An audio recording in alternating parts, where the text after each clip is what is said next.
살아계신 하나님 감사합니다.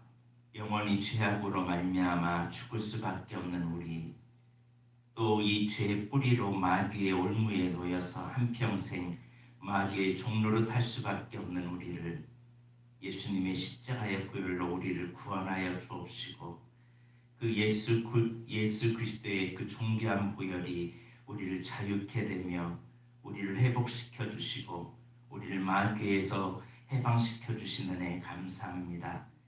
또 하나님의 자녀가 되게 하여 주시고 우리를 하나님의 거룩한 일꾼으로 불러주신 그 은혜 너무나 감사합니다. 하나님으로부터 이렇게 큰 사랑 받았는데 어느 순간 십자가의 사랑을 잃어버리고 살아가는 우리의 모습은 아닌지요.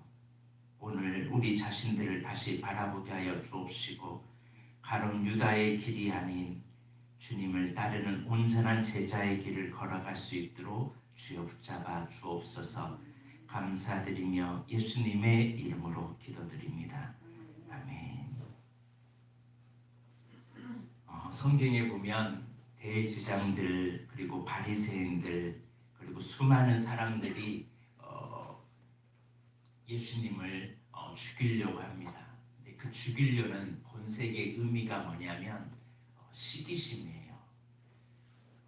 우리가 시기심이 얼마나 무서운지를 우리가 알아야 됩니다. 아무리 믿음이 있고요, 아무리 신앙이 있어도 시기심이 한번 싹 작동되면요, 그 모든 것들을 다 잃어버려요. 시기심 때문에 의인을 죽이고요, 시기심 때문에 죄악에 빠지게 됩니다.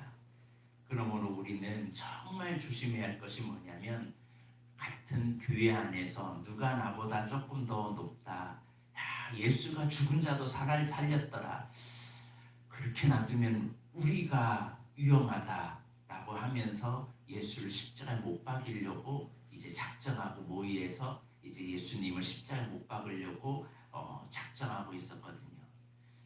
그러니까 예수님이 죽은 자도 살리고 병든 자도 고치고 많은 사람 살리니까 그럼 우리 위치가 어떻게 되지? 우리가 큰일 나잖아. 우리 이대로 놔뒀다가는 우리의 자리도 위험하고 이 나라도 위험하다. 그렇게 해서 예수님을 잡아 죽인 게 시기심이에요. 시기심이라는 게 보잘것없는 것 같은데요, 아주 무서운 거예요. 믿음의 사람들을 뿌리채 뽑아버려요. 또 교만함이 이 예수님을 십자가에 못 박기도 했죠.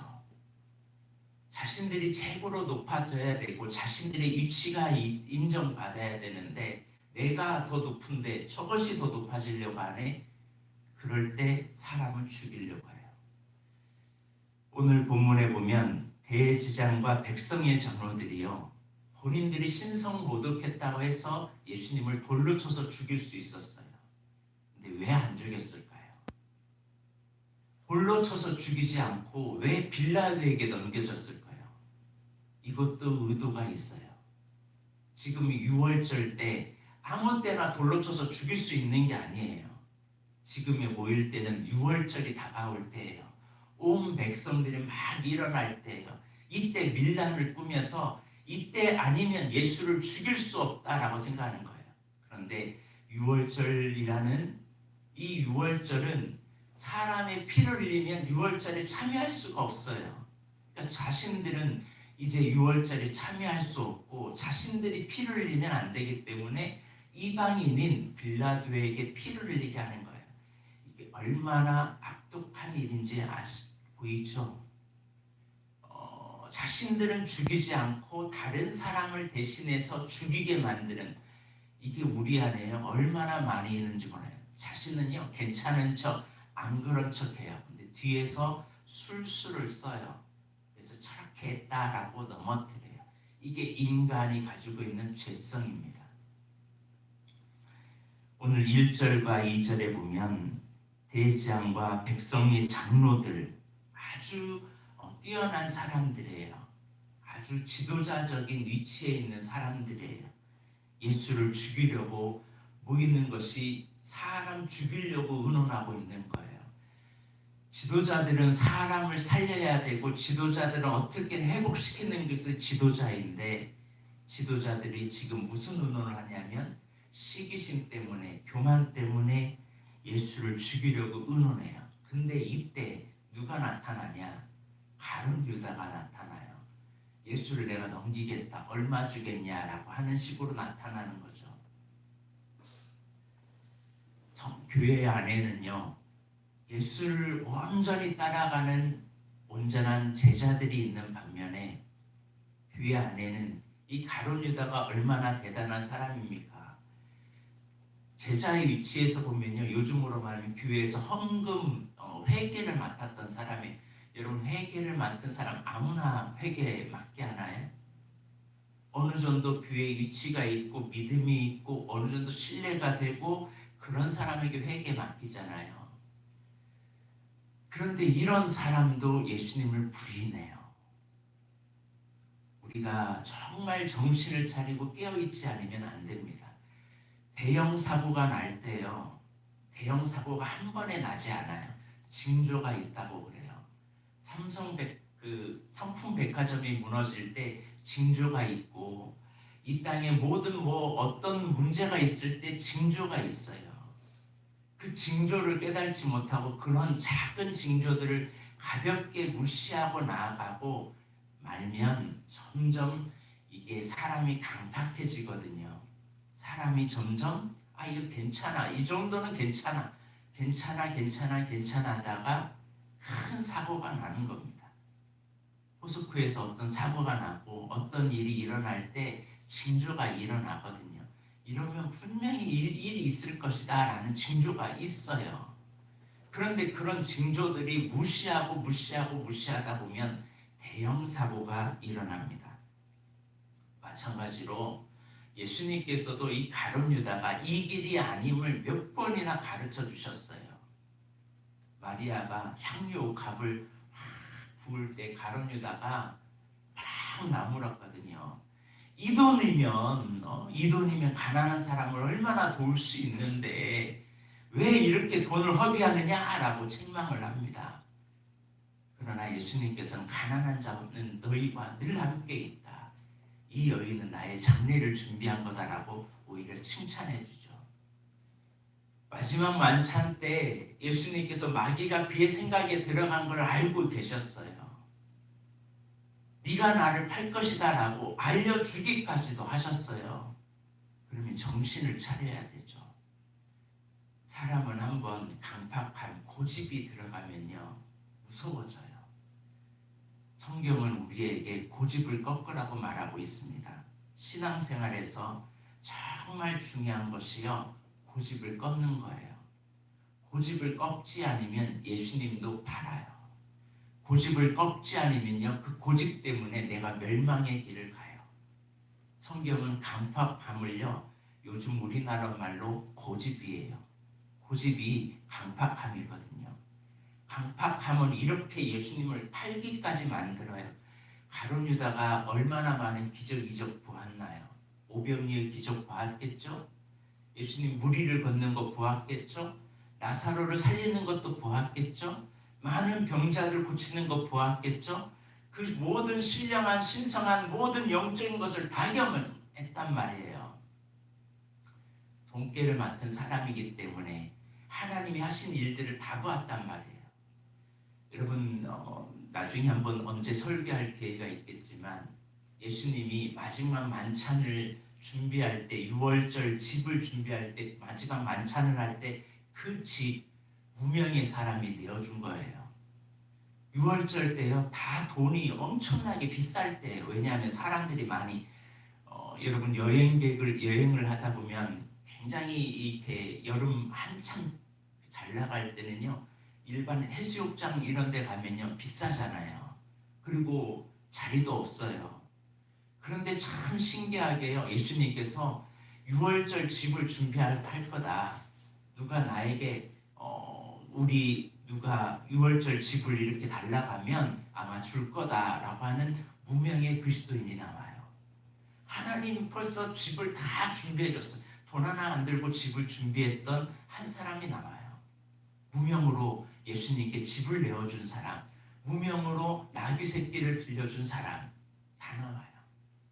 이렇게 주님 앞에 쓰인 사람이 있는 반면에 오히려 강팍한 때문에 예수님을 부인하고 예수님을 십자가에 못 박게 되는 그런 일을 내주는 이 가룟 유다의 길을 걸어가는 사람이 있습니다. 그러므로 오늘 우리의 삶에 있어서 고집을 버리길 주의 이름으로 축복합니다. 고집은 자칫 잘못하면 예수님을 십자가에 못 박은 가룟 유다의 길을 나도 모르게 걸어가요. 그러니까 신앙의 노선에는요, 같은 신앙생활을 하면서 전혀 다른 노선을 걸어가요. 어떤 사람은 진짜 주님을 따르는 길을 걸어가지만 어떤 사람은 전혀 주님이 원하지 않는 다른 길을 걸어가요. 오늘 저와 여러분은 주님을 따르는 참된 길을 걸어가길 주의 이름으로 축복합니다. 자, 그런데 예수님을 이제 팔아 넘기고 예수님이 이제 공회에 잡히게 되고 이런 모든 것들을 이제 유다가 알게 되고 이때 뉘쳐요. 23절을 한번 보십시오. 시작. 그때 예수를 판 유다가 그의 정죄됨을 보고 스스로 뉘쳐 그 은30을 대제함과 장로들에게 도로 갖다 줘요. 그리고 내가 무죄한 피를 팔고 죄를 범하였다. 그들이 이르되 그것이 우리에게 무슨 상관이냐, 내가 당하라. 이 가룟 유다도요, 예수님을 다시 돌려달라. 내가 무죄한 자를 피를 흘렸다, 잘못했다 라고 후회를 해요.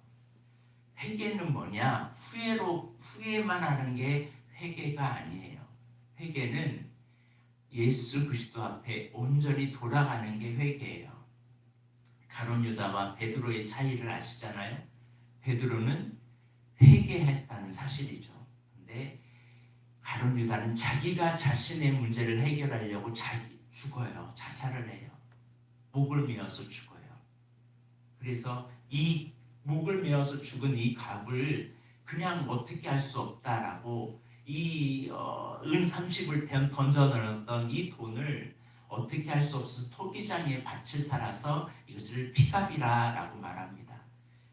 많은 사람들은 회개한다고 하고서요, 후회만 해요. 내가 그러지 말았어야 했는데, 내가 그러지 말았어야 했는데, 그리고 그 문제를, 내 죄의 문제를 내가 스스로 해결하려고 하는 사람이 참 많습니다. 아시는 분이 있겠지만 어떤 공장에 실을 만드는 공장이 있었습니다. 이제 신입사원이 들어왔어요. 신입사원한테 이 문제를 이렇게 실을 이렇게 정리를 하다가 만약에 실이 꼬이면 그때 네가 풀려고 하지 말고 바로 나 불러야 돼. 알았지? 네가 풀면 안 돼. 이러고 이제 공장에서 일을 하기 시작했어요. 근데 처음 이 신입사원이 열심히 하다가 실이 좀 꼬이기 시작했어요. 이 정도면 내가 풀 수 있겠지 하고서 자기가 풀려고 막 애쓰는 거예요. 근데 애쓰면 애쓸수록 실이 완전히 꼬인 겁니다. 그리고 나서 이제 공장장을 부른 거예요. 그때 공장장이 이 사람을 향하여 막 뭐라고요? 너 처음에 실이 꼬이려고 하면 그때 나 부르라고 했지. 네가 풀면 안 된다고 했지. 왜 네가 풀려고 하다가 이 일을 만드냐. 그런데 우리가 때로는 이렇게 살아가요. 우리의 죄의 문제를 내가 해결하려고 막 발버둥 쳐요. 나 이거 참을 거야. 내가 이거 안 할 거야. 내가 해결할 수 있을 거야. 내가 이번만은 내가 안 할 거야. 내가 이렇게 살 거야. 내가 이런 부분은 하나 내가 못 이기나? 내가 이 부분은 내가 할 수 있겠지. 열심히 해보려고 합니다. 돌아온 건 죄책감이에요. 돌아온 건 절망이에요. 돌아온 거는 나 같은 사람은 주님 믿을 자격도 없다라고 스스로 자책해요. 여러분, 예수가 우리를 부르는 소리를 늘 기억하십시오. 공장장을 부르듯이 우리는 무조건 죄 지으면 예수님을 불러야 돼요. 예수님 앞에 엎드려야 돼요. 예수님 아니면 안 돼요. 마귀는 우리의 약함을 너무나 잘 알아요. 그때마다 가룟 유다가 멸망한 것은 예수님을 배신한 행위 때문이 아니라 자신이 죄를 스스로 책임지려 했기 때문에 그래요. 그가 예수님을 찾아가서 진심으로 회개했다면 그도 다른 제자들처럼 사명을 감당할 수 있었을 겁니다. 그러나 많은 사람들이요, 이 길을 걸어가요. 이 내 죄의 문제 내가 스스로 감당하려고 애씁니다. 얼마나 자기의 문제를 해결하려고 하는지 몰라요. 그러나 죄의 문제를 해결할 수 있는 분은 오직 하나님 한 분밖에 없습니다. 인간이 어떤 노력도 죄의 문제 앞에는 전적으로 무기력해질 수밖에 없다는 사실을 깨닫고, 오늘 이 새벽에 여러분의 꼬인 실타래의 문제, 여러분의 삶의 문제, 여러분의 모든 질병의 문제, 이 세상의 어떤 문제라도 여러분이 해결하려고 하지 말고 꼬인 것은 누구에게 부탁해야 돼요? 예수님을 부르세요. 빨리 부르세요. 빨리 부르면 부를수록 문제는 빨리 해결됩니다. 그러나 늦게 부르면 부를수록 문제는 꼬여서 더 어렵게 꼬여 있다는 사실을 잊지 말고, 오직 주님만이 우리의 죄의 문제를 해결할 수 있고 우리의 삶의 문제를 해결할 수 있는 분임을 깨닫고 주님 앞에 나아가길 주의 이름으로 축복합니다. 기도하겠습니다. 살아계신 하나님, 우리가 신앙생활 한다고 하면서도 가끔 나의 믿음을 넘어뜨리는 경우가 참 많습니다. 우리 안에 불쑥불쑥 다가오는 이 시기심, 그리고 나의 고집 때문에, 그리고 나의 교만 때문에 하나님의 그 은혜도, 하나님의 그 사랑도, 하나님이 걸어가라고 하는 그 사명의 길도 잃어버릴 때가 많습니다. 하나님, 우리 안에 있는 이 시기심, 질투, 비교의식, 열등감, 또 교만, 우리 안에 있는 고집들이 완전히 예수 그리스도 앞에 완전히 꺾어지고 부서져서 주님 앞에 낮아지는, 하나님 앞에 나를 부인하며 살아가는 거룩한 주의 길을 걸어가게 하여 주옵소서. 아버지 하나님, 내 문제 내가 해결하려고 몸부림치는 삶이 아니라 오직 예수 그리스도 앞에 달려가게 하여 주옵시고 예수를 부르는 우리가 되게 하여 주옵소서. 그래서 우리의 삶에 하나님의 거룩한 은혜를 날마다 경험하게 하여 주옵시고 끝까지 우리를 사랑하시는 그 아버지를 붙잡는 저희들이 되게 하여 주옵소서.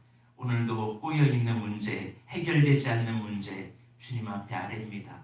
하나님이 새벽에 아랠 때 하늘의 문을 열어 주옵시고 주님의 크신 능력이 있게 하여 주옵소서. 감사드리며 예수님의 이름으로 기도드립니다. 아멘. 찬송가 539장입니다. 너